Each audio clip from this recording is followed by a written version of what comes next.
할렐루야.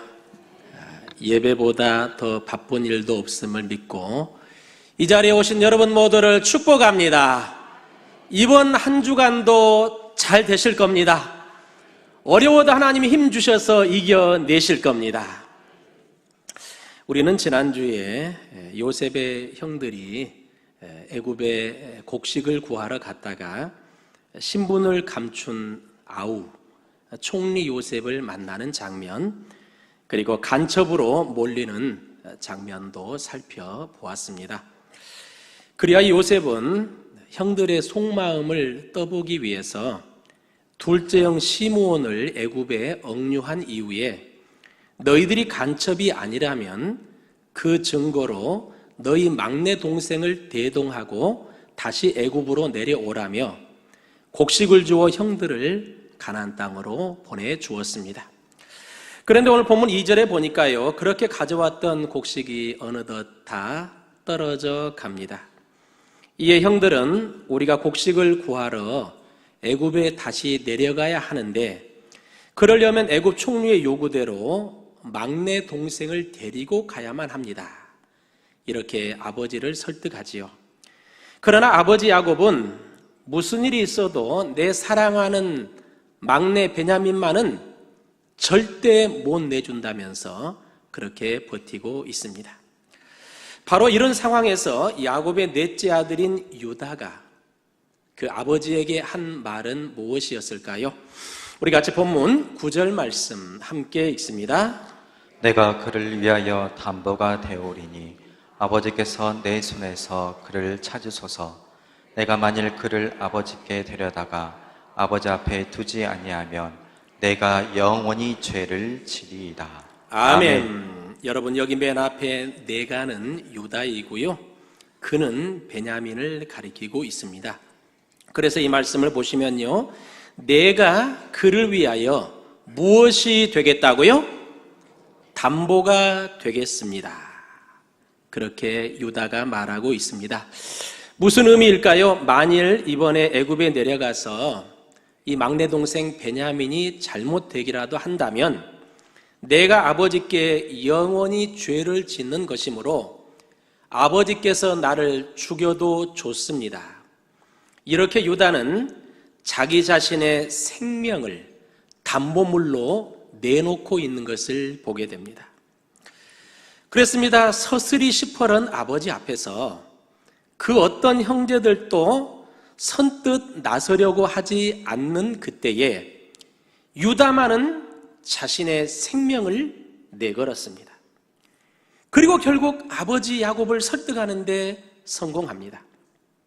그리고 그의 희생 덕분에 야곱의 온 집안은 살 길이 활짝 열려지게 된 것을 알 수 있습니다. 그런데 여러분, 한 가지 놀라운 점이 있습니다. 그게 무엇일까요?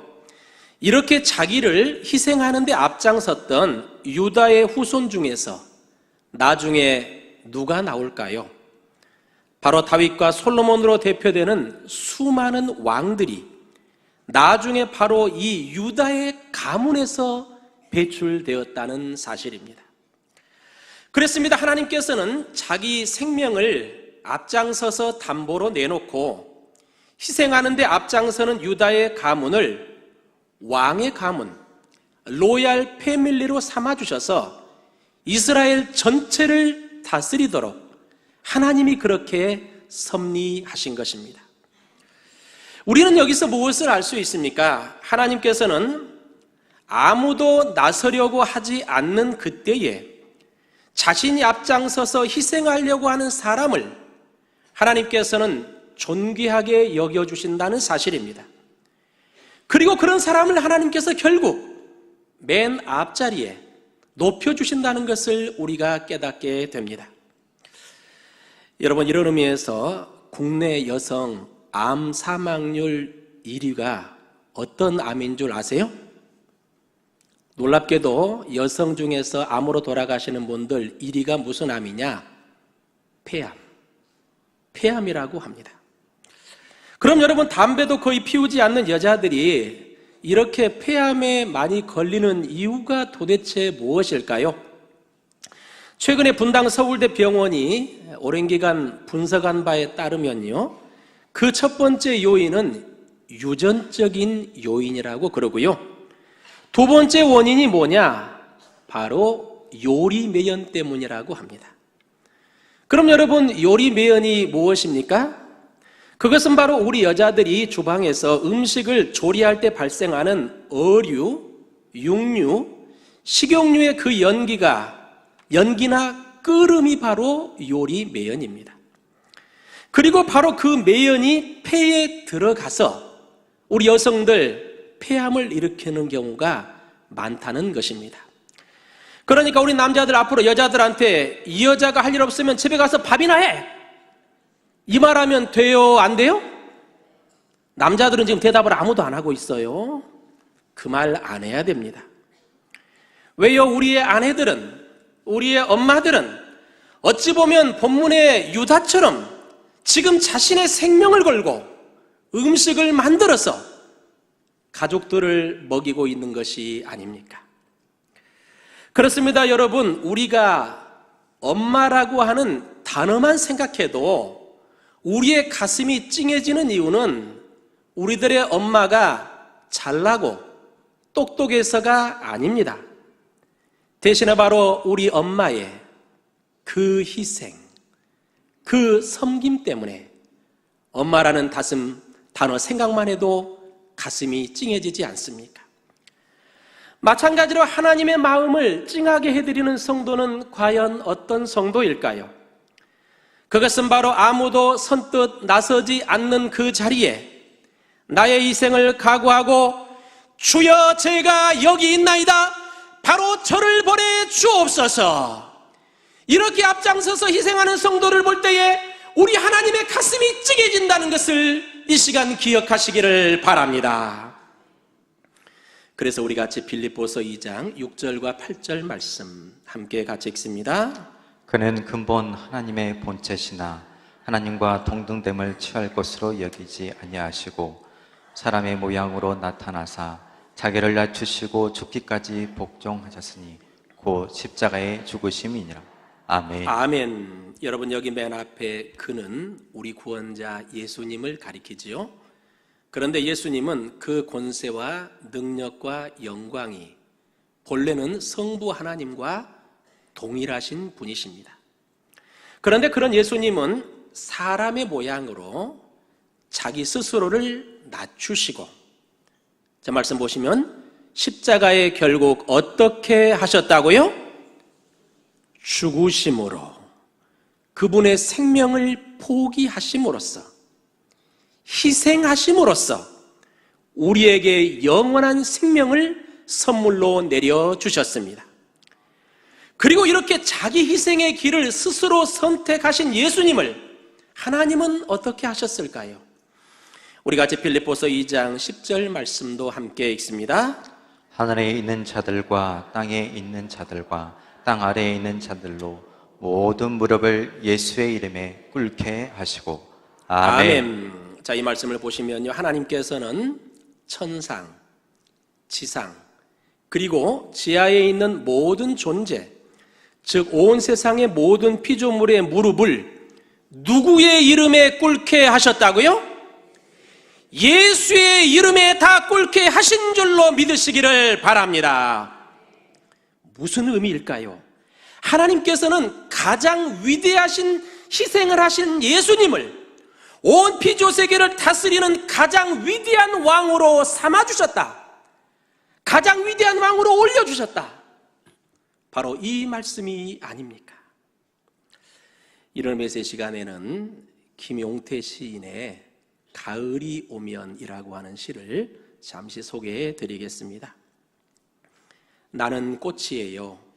잎은 나비에게 주고 꿀은 솔방벌에게 주고 향기는 바람에게 보냈어요. 그래도 난 잃은 건 하나도 없어요. 더 많은 열매로 태어날 거예요. 그렇지요?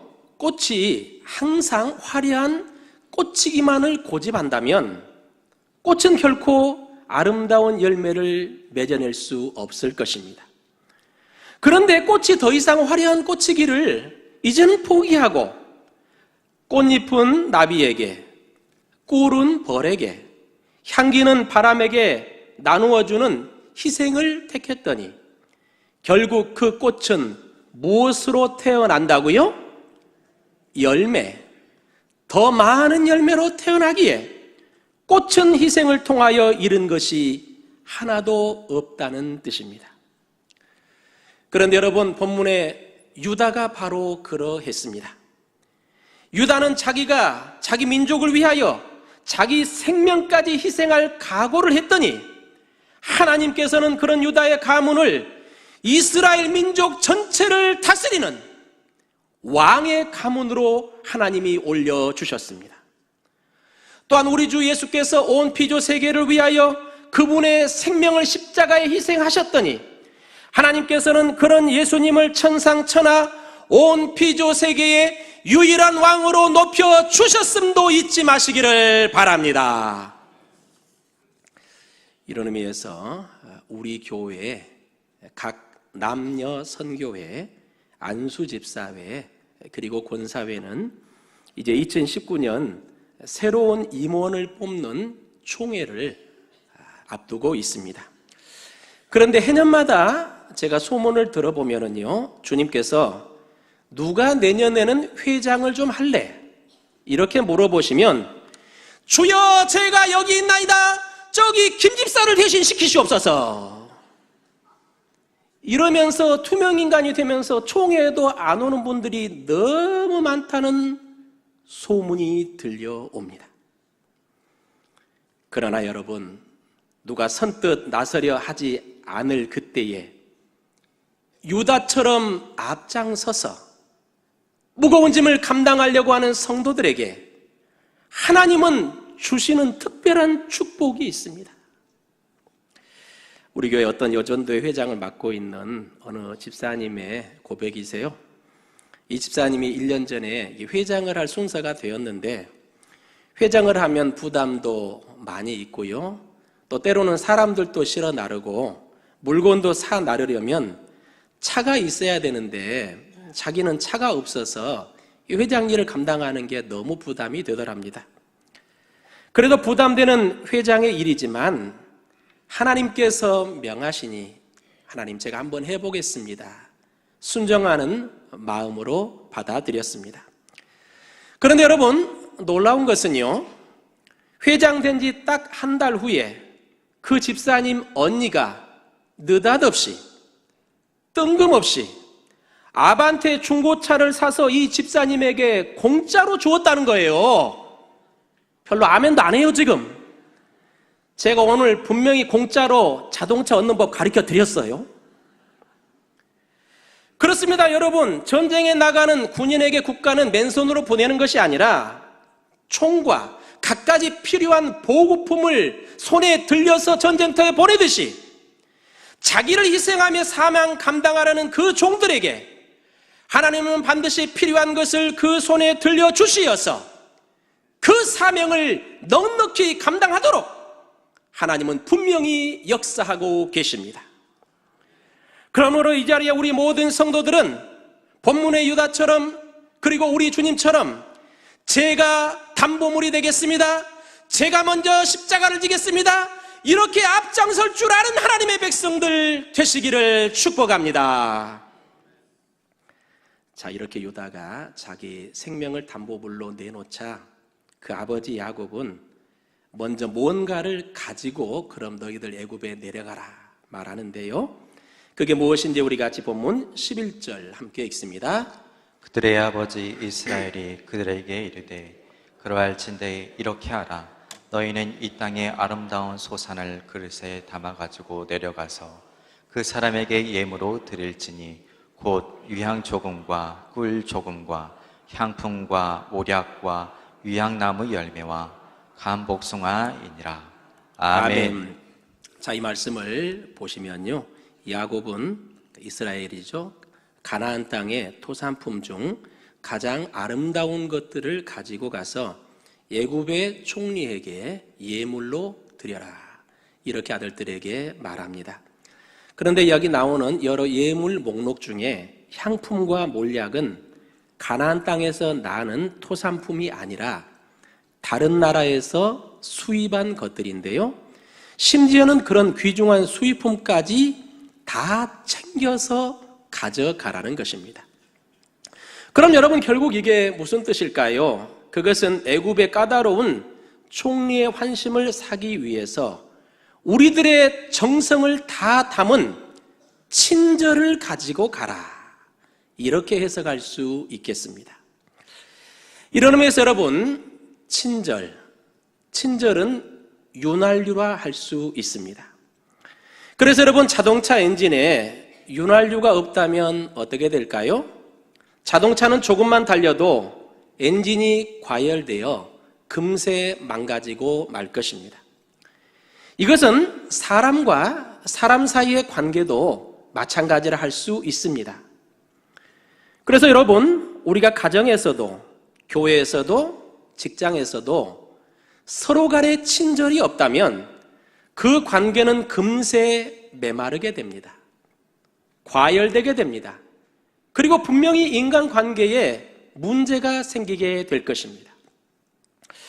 어느 부부가 산책을 하다가 사소한 일로 말다툼을 했어요. 그런데 마침 못생긴 강아지 한 마리가 쪼르르 이 부부 앞을 지나가고 있는 게 아닙니까? 이에 남편이 빈정대면서 자기 아내에게 한마디 합니다. 어이, 뭐해? 빨리 인사해야지. 당신 친척 지나가잖아. 그러자 부인이 아주 정중하게 그 강아지에게 인사를 드리면서 이렇게 한마디 했습니다.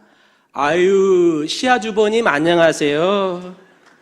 오늘은 혼자 산책 중이시네요.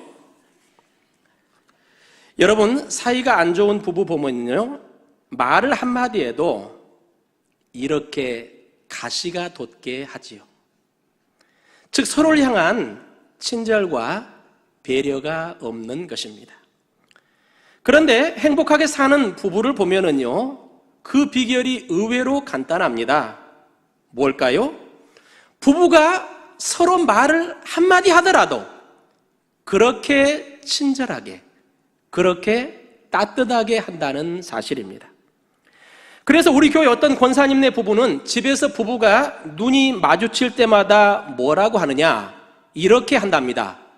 우르르 까꿍. 실제로 그러신대요. 그리고 이렇게 부부가 서로 집안에서 만날 때마다 까꿍. 그러면 서로 좀 서운한 일도 금세 눈녹도 사라지면서 그 가정의 분위기가 항상 천국 분위기가 되지 않겠습니까? 그래서 여러분, 부부 갈등을 금세 녹여내는 마법의 단어들이 있는데요, 이 시간 제가 여러분들에게 그 마법의 단어들을 가르쳐 드릴 테니까 이 시간 저를 한번 따라서 해보시기를 바랍니다. 미안해, 사랑해, 고마워.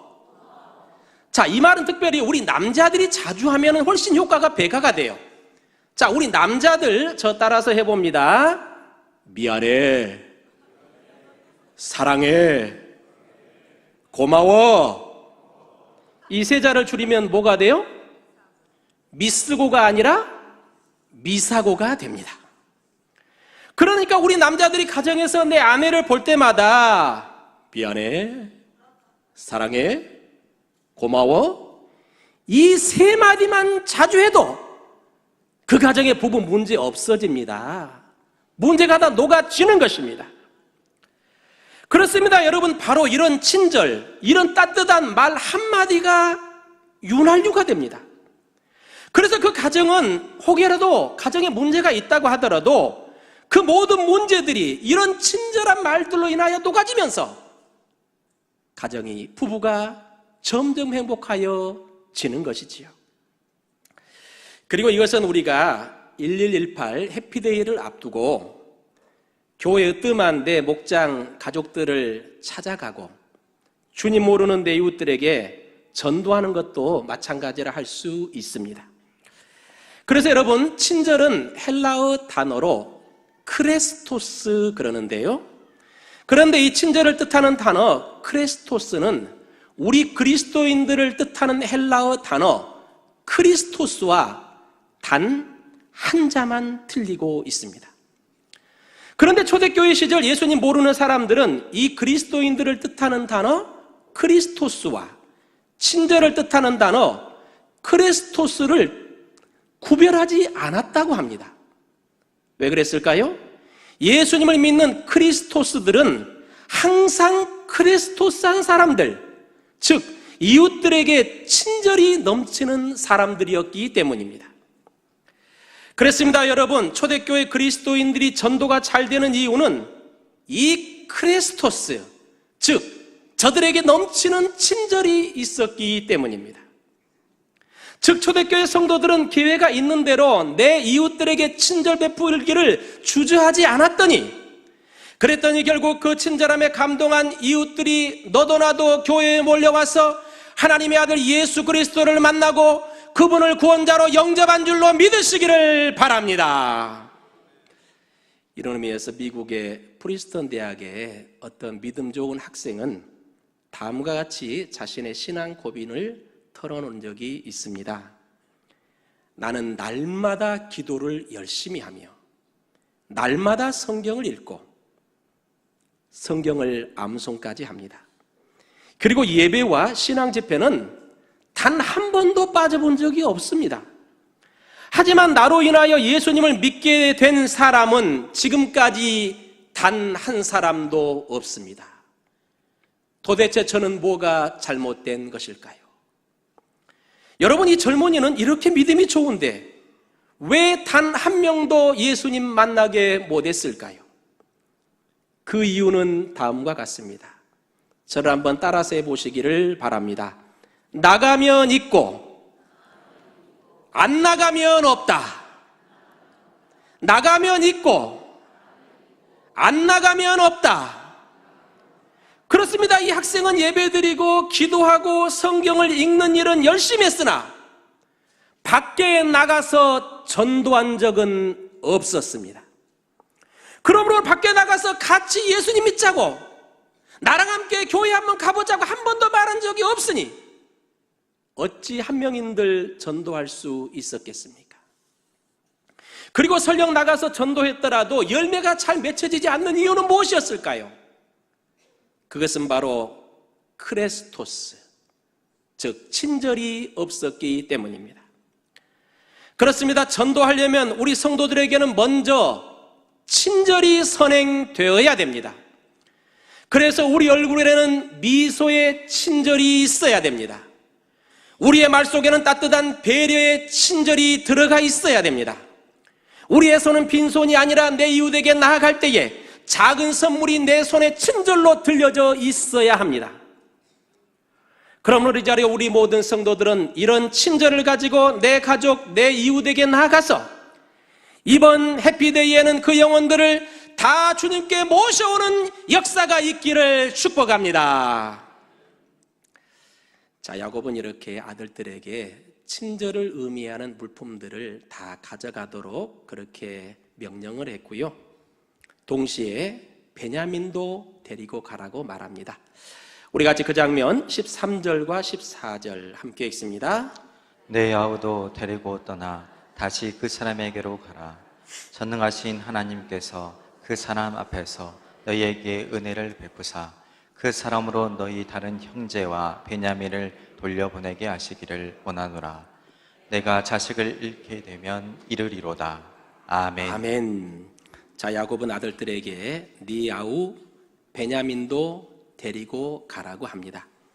그러면서 맨 뒷부분 말씀 보시면요, 내가 자식을 잃게 되면 이르리로다. 즉 야곱은 그동안 결사옹해왔던 베냐민을 드디어 포기하면서 그 뒷일은 완전히 하나님 손에 맡겨드리고 있는 그러한 모습입니다. 그리고 이렇게 야곱이 신주단지처럼 꼭 움켜쥐고 있던 베냐민을 포기하니까 하나님께서는 어떤 역사를 야곱에게 베풀어 주셨습니까? 베냐민을 포기하니 하나님은 그 베냐민을 다시금 야곱의 품에 되돌려 보내주셨습니다. 베냐민을 포기하니 하나님은 양식을 얻게 해주셨습니다. 베냐민을 포기하니 죽은 줄로만 알았던 아들 요셉, 꿈에도 그리던 그 아들을 하나님이 결국 만나게 해주셨습니다. 여러분, 우리는 이 장면에서 무엇을 알 수 있습니까?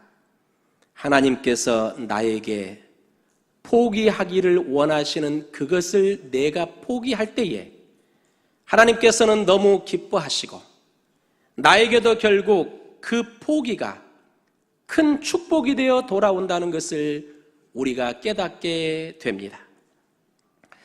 어느 집에 엄마가 초등학생 아들이 하도 공부를 안 하니까요, 잘 나가던 직장을 그만두고 아들 공부 습관을 바로잡아 주기로 했더랍니다. 그러던 어느 날 공부를 가르치려 애쓰던 그 엄마가 아들에게 소리쳤어요. 엄마는 그렇게 좋아하는 연속곡도 포기하고 네 공부를 이렇게 봐주고 있는데 너는 도대체 뭐냐? 그러자 그 아들이 씩 웃으면서 하는 말, 엄마는 연속곡 봐, 내가 공부를 포기할게.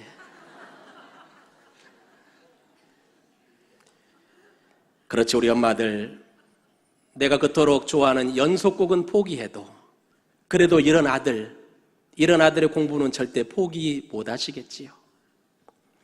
그런데 이렇게 포기하기 어려운 것이 어찌 내 자식뿐이겠습니까?